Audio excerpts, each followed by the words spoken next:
Hoje é domingão, dia 1º, e esse é o nosso segundo editorial do dia. Então seja muito bem-vindo. Vamos almoçar e falar um pouquinho sobre política. E parece que o negócio está ficando azedo do lado do governo. O Lula tá no sal. O Temer, o vampirão, resolveu sair agora em ataque direto ao governo Lula. E aí teve jornalista, né, tucano, foi lá, detonou o Bolsonaro, falou mal do Bolsonaro, mas agora está desesperado porque o governo Lula está acabando com a República. O dinheiro está indo para o ralo. E aí tem gente da base do PT que está falando, Deus me livre, cruz incrédulo, tô fora de PT, tô nessa base, mas já quero ir pro lado do Bolsonaro. Já viu onde o povo tá? O povo tá do lado do Bolsonaro. E aí tem esquerdista raiz aí indo pro lado do Bolsonaro. Agora eu vou te fazer uma pergunta. Perguntar não ofende. Imagina que você acabou de ter 5 milhões de reais conquistado com muito suor agora. Do seu rico dinheirinho. 5 milhões de reais. Você descobriu que o seu trabalho, o fruto do seu trabalho, você trabalhou, e a hora que você foi olhar na poupança, tá lá, 5 milhões de reais. Não recomendo poupança pra ninguém, tá? Mas 5 milhões de reais. Aí, de repente, chega uma lei aqui em você e fala, olha, você não pode mais administrar os seus 5 milhões de reais. Você vai ter que escolher alguém. E eu te dou duas opções. Ou é o Haddad, ou é o Paulo Guedes, que vai administrar esse dinheiro pra você. O que você escolhe? Pois é, eu acredito que você colocou Paulo Guedes, o Paulinho. Pois é, só que você tomou o Haddad. Aí a grande questão é, malícia à parte, você doou o seu fundo pro Haddad. É brabo, é brabo. Vamos entender tudo isso que está acontecendo. Tá todo mundo pirado com o Haddad aí fazendo cagada na economia. A gente vai falar sobre isso. E bora pra cima. Não esqueça de se inscrever no canal, curtir, compartilhar, bater a meta aí de 2 milhões de seguidores. Eu sei que a gente chega lá. Bora pra cima. É o seguinte, o Michel Temer, né, vulgo vampirão, resolveu atacar direto agora o governo Lula. Até então, ele ficava naquela de não vou. E o Lula chama, é o golpista, companheiro, é o golpista. E o Temer, não, o Lula não sabe o que fala, tadinho dele. Só que agora não. Agora a economia começou a chegar num estado tão grave, que assim como ele começou a discutir lá no impeachment de 2016 da Dilma, ele falou, rapaz, tá pior do que antes. O que é isso? Vamos lá. Primeira matéria, Poder 360. Impasse do IOF expõe, abre aspas, a falta de projeto, fecha aspas, do governo Lula, afirma Michel Temer. Em entrevista ao Poder 360, o ex-presidente disse considerar que o seu governo tinha projeto e que deu razoavelmente certo. O ex-presidente Michel Temer afirmou na sexta-feira que o impasse sobre a alta do IOF, que é o imposto sobre as operações financeiras, tá? Só para lembrar, o governo Lula aumentou um imposto a cada 37 ou 47 dias, não lembro. Aumentou um monte de imposto. Arrecadou de forma recorde. Gastou de forma mais recorde ainda. Expõe a falta de projeto do governo do presidente Luiz Inácio Lula da Silva. Há 4 meses, o ministro da Fazenda, Fernando Haddad, havia negado que o governo estudava aumentar o IOF no mercado cambial para frear a saída de dólares. O decreto sobre o imposto divulgado na última semana foi alvo de diversas manifestações do setor empresarial e de agentes do mercado financeiro. O ex-diretor do Banco Central e economista Tony Volpon defendeu que a medida era um claro controle cambial. O que aconteceu aqui? Só para me explicar para vocês, tá? O Haddad, ele prometeu para o mercado, prometeu para todo mundo que ele não ia aumentar imposto, em especial o IOF. Vamos lá. A inflação, de certa forma, ela vem controlada, né, e o preço do dólar também, né, vem controlado pela quantidade de dólar que tem disponível no mercado. Então, se eu tenho mais dólar aqui dentro do Brasil, a tendência é que o dólar fica mais baixo. Se está todo mundo com medo desse governo gastador, desse governo gastão, biruleibe, eu vou tirar o meu rico dinheirinho do Brasil e mandar para fora. O que acontece aqui? O Haddad aumentou o imposto para você não tirar seu dinheiro.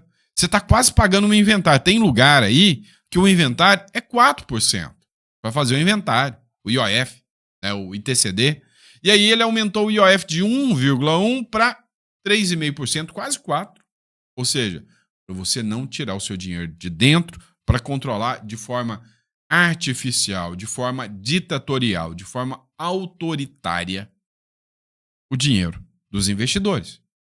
Com isso, o mercado, que é a cabeça do Haddad, e aí tem gente falando até em impeachment já. E aí vem a Fazenda, tá meio assim preocupada porque o Hugo Mota falou, eu não quero saber. O mercado que é a minha cabeça. O Hugo Mota e o Alcolumbre falou, Haddad, dane-se. O mercado que é a nossa cabeça e eu não vou colocar a minha cabeça a prêmio para salvar a sua. E aí veio a ideia. O Haddad quer mexer no seu fundo. Fazenda deve resgatar mais de 1 bilhão de fundos para compensar o recuo no IOF. 1 bilhão. Vai tomar de 1 bilhão de todo mundo. Só que entenda, eles precisam de 20 para tentar tapar o buraquinho do dente. 20 bilhões. O Ministério da Fazenda anunciou que vai resgatar 1,4 bilhão de fundos garantidores com recursos da União para compensar a perda da arrecadação decorrente do recuo parcial da medida que levou o imposto sobre operações financeiras. Você sabe o que é um fundo garantidor? Quando você pega o seu dinheiro e vai lá e faz investimento, até 250 mil, você tem fundos garantidores que vão garantir que você resgata o seu dinheiro que foi investido. E aí, agora você imagina os caras que fazem investimento olhando para a República Tupiniquim aqui e falando, vão mexer no nosso fundo, no fundo que garante que eu vou receber o meu dinheiro de volta. E aí você vê o Reinaldo Azevedo, mas é o da época que ele raciocinava, antes do PT, tá? Antes de se tornar petista. O Reinaldo Azevedo, aqui na Veja, escreveu, o PT pintou e bordou nos fundos de pensão estatais e o rombo passa de 44 bilhões. Os associados dos fundos de pensão receberão uma aposentadoria menor do que esperava em razão da gestão desastrosa desses entes, levada a efeito pelos petistas. 500 mil pessoas serão diretamente prejudicadas, mas como é sabido, o dinheiro também sairá dos cofres públicos, uma vez que o Tesouro acabará socorrendo as estatais. Eu já vi esse filme, só que agora em uma proporção muito maior. Antes, quem foi lesado foram os coitados, né, dos fundos das estatais. E agora? É no INSS mesmo, né? Tem gente ali dentro que tá atolada até o pescoço. Agora você precisa entender um pouquinho mais sobre isso aqui. Pensa um investidor olhando tudo isso aqui e falando, meu Deus, e agora? Devo ou não devo investir no Brasil? Lógico que ninguém vai querer investir aqui, né? É lógico. E aí é bom, né, que teve alguns jornalistas que falavam o quanto o Paulo Guedes é asqueroso, nojento, velhinho babão, né? Sabe nada de política. Apesar do Banco Mundial dizer que o cara foi o melhor gestor durante o período da pandemia no combate à pobreza. Ah, não, mas isso não interessa. Ou pelo contrário, até atrapalha os petistas, né? Porque petista gosta de pobre, porque se não tiver pobre, quem vota neles? Apesar do Banco Mundial dar o mérito de melhor economista do ano para o Paulo Guedes. E aí? O Andreasa é um cara que eu gosto das análises dele, né? Ele teve uma visão equivocada do Paulo Guedes, do liberalismo do Paulo Guedes e do Bolsonaro. Porque ele fez campanha pesada contra. Mas chegou a conta já. Entrevista constrangedora do ministro da Fazenda. Perdido, absolutamente perdido sobre uma decisão que a sua equipe tomou. Essa insegurança, esses recuos, essa quantidade de entrevista para explicar o inexplicável, isso também comunica desespero. IOF é desespero. Quando aciona o botão do IOF, é porque o bicho está pegando demais. E comunica desespero. Anuncia uma coisa que se espera tenha sido alvo de uma avaliação técnica, mas que foi apresentada de maneira absolutamente descalibrada. O próprio ministro se referiu ao aumento das alíquotas como um pequeno ajuste. Caraca, um pequeno ajuste. Essa coisa em que recuaram das operações internacionais, do envio de remessas, isso flertou com o controle de capitais. Isso não é pouca coisa. O Haddad foi à rede social ontem dizer que a decisão, o conjunto de medidas, não foi produto de negociação com o Banco Central. Isso não quer dizer que não tenham conversado. Já se fala que houve a conversa, e que foi tensa, com Gabriel Galípolo, que o Banco Central não endossaria esse conjunto de medidas. Se está fazendo isso agora, apertando o botão do desespero, em maio de 2025, o que eles vão fazer quando tiver vindo 2026, o ano eleitoral? Não. É isso. Presta atenção no que ele falou. Se eles já estão entrando no modo desespero agora, o que esses caras vão fazer no ano eleitoral? Vão destruir o Brasil. Vão destruir o Brasil. Não faz o ajuste estrutural, não corta gastos, já não tem um contingenciamento aqui, um bloqueiozinho ali, não faz avaliação e diz que toma a decisão do recuo com avaliação técnica. Sabe onde foi feita a avaliação técnica? Olha os técnicos reunidos para decidir pelo recuo, porque a pressão política vinha. Sidônio Palmeira, Gleisi Hoffmann e Rui Costa. Esses, o Haddad não estava indo para São Paulo. Esses foram aqueles que se reuniram para decidir que se recuaria em 2 pontos da medida. Então esse é o lugar em que a gente está. Uma entrevista constrangedora. Pois é, né? Fazer o quê, né? Antes tarde do que nunca. E aí vem o William Vac também, falando das contas públicas de 2026. Presta atenção, a gente tá falido, gente. Governar é, sobretudo, administrar um orçamento. Põe dinheiro aqui, tira de ali. E quando não dá mais para mexer no orçamento, pois tudo já tem destino marcado. Quando não tem mais gasto livre, então, pela lógica, o governo não governa mais. É o que o próprio Lula 3 sugere que vai acontecer. Nas estimativas que enviou ao Congresso sobre as contas públicas, o governo diz que daqui 3 anos não tem mais despesas livres. Pior ainda, o governo admite que as contas públicas entrarão em colapso, já em 2027 se nada for feito. E não está sendo feito nada. O estudo gira em torno das eleições de 2026. E Lula acha que vai se dar mal se começar a cortar gastos, por exemplo. Por enquanto, prefere seguir nessa toada. A situação fiscal vai se deteriorando lentamente, devagar, mas ainda sem provocar pânico ou correrias. No cálculo político de Lula, a coleção de bondades, isenção de imposto de renda, consignado ampliado, ajudinhas aqui ou ali, vão facilitar a vida dele nas próximas eleições. Ele está sendo ajudado também pela oposição, fragmentada e sem saber ainda quem indicar para enfrentá-lo, mas essa é outra história. A aposta de Lula para ir tocando o fiscal como está hoje depende de 2 coisas que ele não controla. A disposição do Congresso de ajudar o governo a arrecadar mais, já que cortar não vai. E o cenário externo, que ninguém sabe rigorosamente como é que vai ficar. Mas, e não tinha o colapso previsto para 2027? Isso aí é para depois das eleições. Pois é, isso aí é para depois das eleições. Só que estão mentindo para você. O colapso não chega em 2027, já chega em 2026. Eles não vão parar de gastar. Dá uma olhada, isso aqui é um abuso, é um escárnio. Os Correios registram o seu pior déficit de todos os tempos. Só que agora eles abriram uma licitação para comprar o quê? Carros de luxo para a diretoria dos Correios. Meu amigo, esse governo é um desastre econômico para o Brasil. E aí vamos lá, pessoal, vamos falar de anistia. O que acontece? A oposição já recuou. Eles já viram que o Hugo Mota, né, deu a punhalada nas costas ali do Bolsonaro, que apoiou o Hugo Mota, e que não vão tocar a anistia, que tem as assinaturas da urgência, que conseguiram tudo, mas democracia no Brasil é fichinha, não funciona. Só que o que eles estão agora dispostos a dialogar, né, sobre a possibilidade da anistia vir nos termos que eles deixam, tá?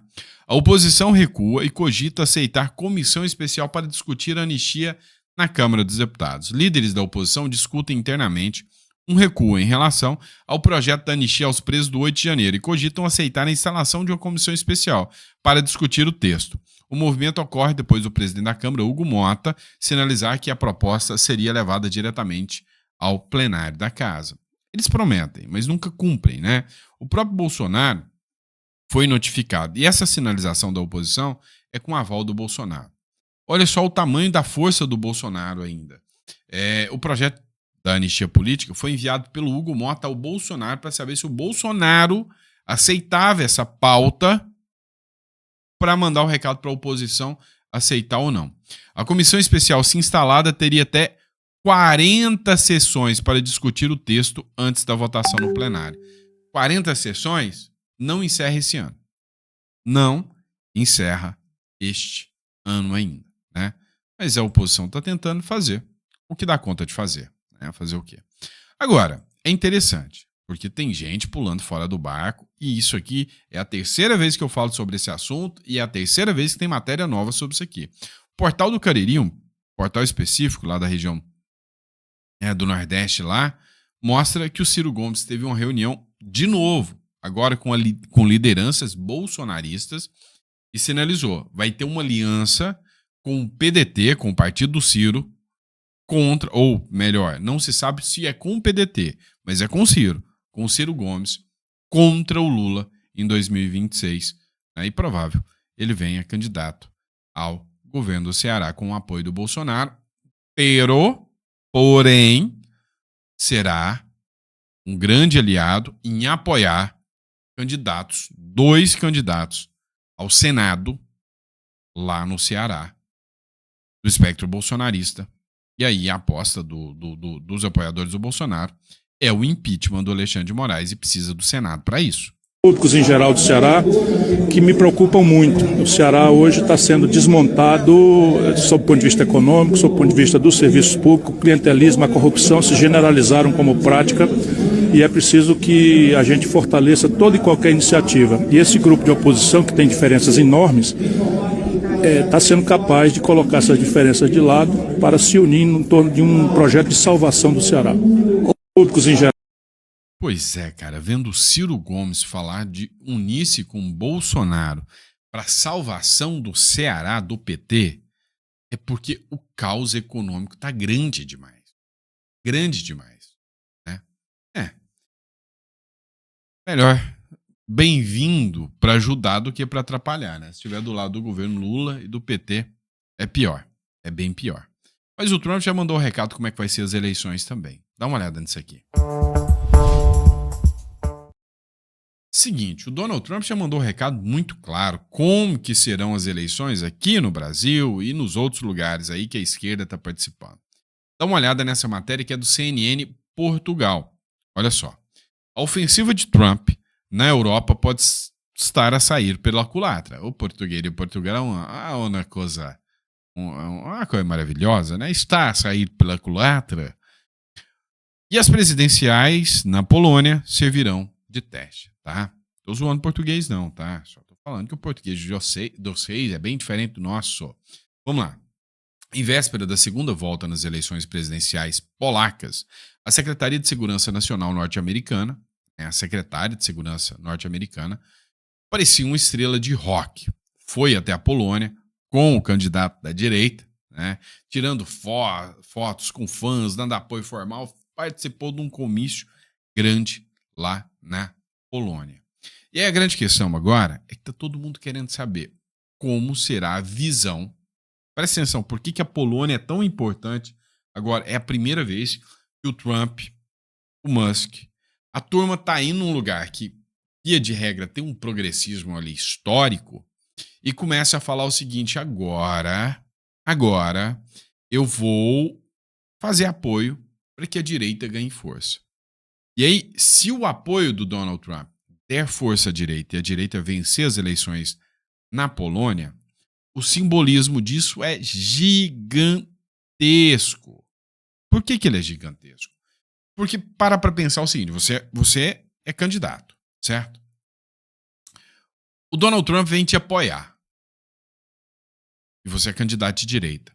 Você nunca ganhou, é progressista. Vamos dizer que você é o candidato lá da Bahia, governador da Bahia. E aí vem o Bolsonaro te apoiar.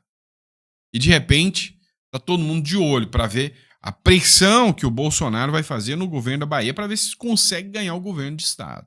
E de repente fica naquela e pimba! Ganha o governo da Bahia. Tirando a esquerda que tá lá dominando no poder há anos. todo mundo dos outros estados vai olhar e falar: uai, uai, eu vou querer apoio do Bolsonaro, então. Quero distância do Lula, porque apoiar o Lula perde. O Bolsonaro pegou um cara que não tinha a menor chance e de repente ganhou.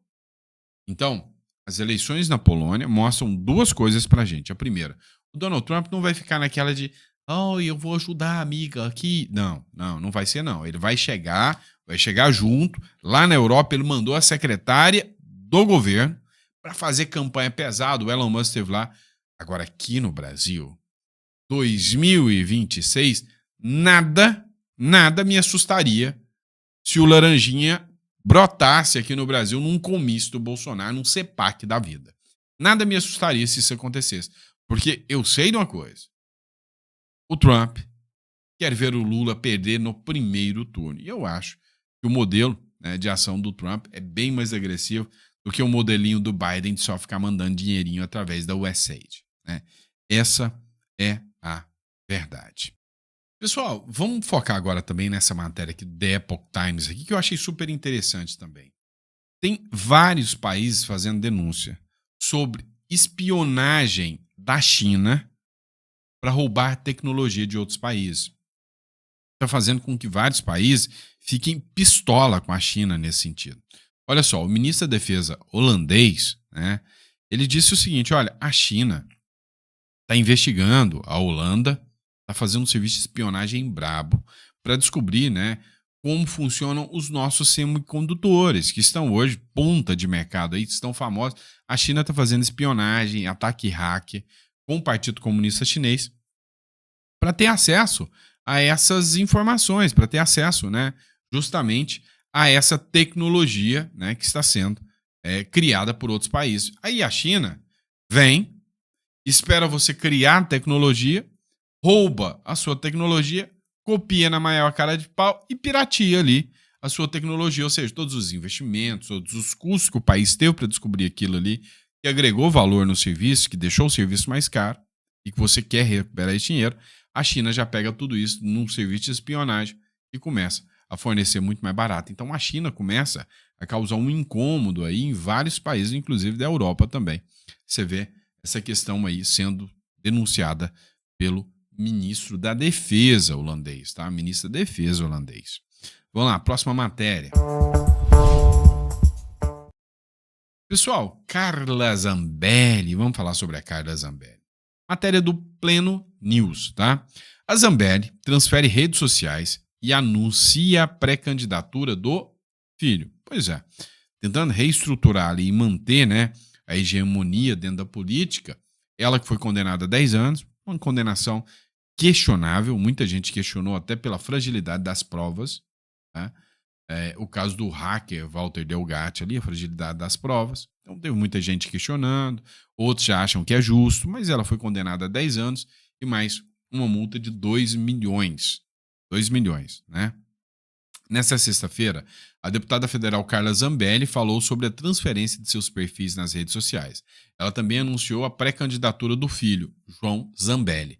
As plataformas da Zambelli serão administradas pela mãe dela, a Rita Zambelli, né? Ou seja, ela vai abrir mão, até porque ela já sabe que dentro da condenação, o ministro Alexandre de Moraes a impedirá de utilizar as redes sociais. Então, antes do trânsito em julgado, ela já vem articulando para transferir as suas redes sociais, né, para um herdeiro aí, para que essas redes sociais, que têm milhões de seguidores, não sejam perdidas, né?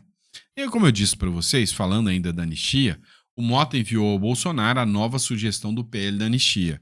Parece que teve uma aprovação do Bolsonaro e é por isso que a oposição topou aí, né, fazer a comissão lá para poder discutir, através de audiências públicas, o novo PL da anistia. Em uma das tentativas de chegar a um acordo, o presidente da Câmara, Hugo Mota, enviou a Jair Bolsonaro uma minuta de um novo projeto para anistia aos condenados pelo 8 de janeiro. Segundo aliados de Bolsonaro, o texto enviado por Mota seria uma versão light, né, da proposta e com mais chance de ser aprovado no Congresso Nacional e de não ser contestado juridicamente pelo STF. Tá com medo de colocar em votação? Conversa fiada, baboseira, né, engodo. É isso. Aprova. Hoje, eu tenho certeza absoluta que se mandar o projeto da anistia para o Congresso aprova. Aprova. Do jeito que está, aprova. Quem não quer esse projeto é o Lula e o STF. O Congresso aprova. Eu tenho certeza absoluta. Tá? Esse discurso do STF, de golpe do Estado, está cada vez mais fraco, está cada vez mais xoxo, né? Então não tá convencendo esse discursinho aí, né? Não está convencendo. Vamos lá, vamos falar de fraude do INSS? É mais uma pancada aqui, né? Cada dia que passa, as notícias só vão piorando. Vai para cima. Olha isso aqui, matéria do jornal Metrópolis. A Defensoria Pública da União diz o seguinte: acordo para ressarcimento do INSS evitará um colapso da justiça. Sabe quem vai ser o mais lesado nessa história toda? O coitado do aposentado. Segundo a Defensoria Pública da União, todos os aposentados serão representados e eles vão entrar com ações coletivas, não tenha dúvida. Foram 9,8 milhões de aposentados lesados que vão entrar com ações. Enquanto que o Judiciário hoje reclama que tem mais de 80 milhões de ações correndo que nunca chegam ao fim, nunca terminam, é aquela coisa, né? Nunca termina.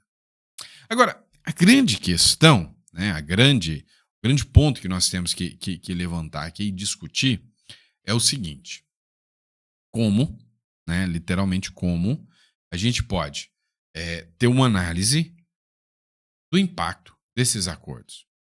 Os acordos serão fechados em valores pequenos, sem juros, sem correção monetária, e a União vai pagar. E quem vai se beneficiar de tudo isso? Quem roubou. Simples assim. Até agora a Justiça sequer, né, deu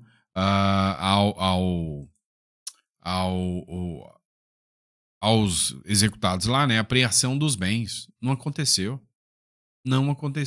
Né? Não bloqueou bem de nenhuma dessas entidades e elas estão sumindo com tudo que deve ter de mala de dinheiro voando por aí, indo para outro país. É muito.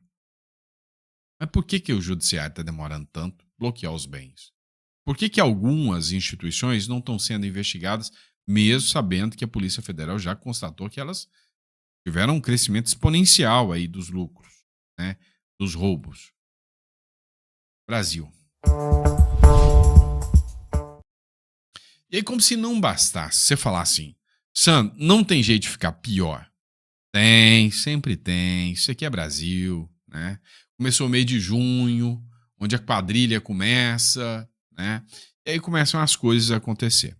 Você lembra do escândalo dos respiradores do Nordeste? Pois é. Essa matéria é do Platô BR. Investigação contra Rui Costa volta ao Supremo Tribunal Federal. Adivinha quem vai julgar? Flávio Dino. Eu te digo uma coisa a mais, né? Na época do consórcio Nordeste, quem regulava a questão dos respiradores, quem era o presidente do consórcio ali, era o Rui Costa, que hoje ele é ministro do Lula. Ministro Lula. E adivinha quem era governador naquele mesmo período? Flávio Dino. E adivinha o que o Flávio Dino é agora? Ministro do Supremo. E adivinha o que o Flávio Dino vai julgar?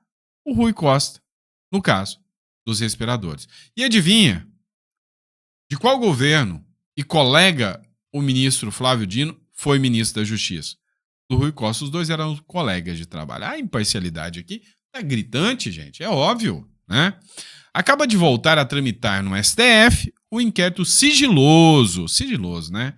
Que mira Rui Costa, ministro da Casa Civil de Lula, sobre supostos desvios em contratos para compra de respiradores pelo consórcio Nordeste durante a pandemia de Covid. Meu irmão, deixa eu te contar aqui.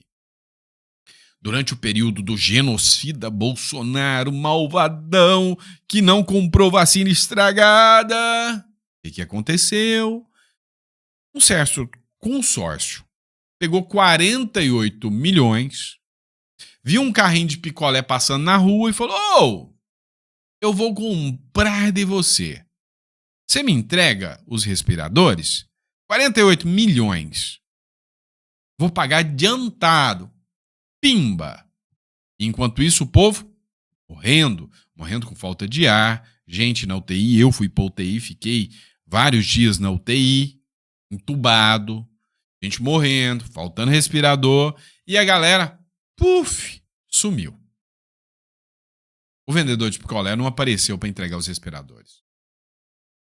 Aí, essa gente fez, adivinhe, uma CPI da Covid. E aí o Bolsonaro gritava e falava: gente, a gente precisa entender o seguinte. Eu estou comprando as vacinas, essa vacina que eu não comprei é porque ela não é validada. Depois, no futuro, provou que ela realmente não era validada. O Bolsonaro tinha razão, estava certo. E ele falava: vamos investigar os governadores que estão roubando dinheiro. E a galera da CPI falou: não vamos investigar.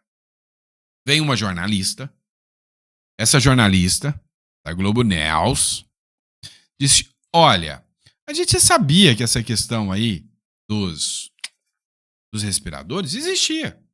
Sabe por que a gente não discutiu isso aí? Para não dar razão ao Bolsonaro.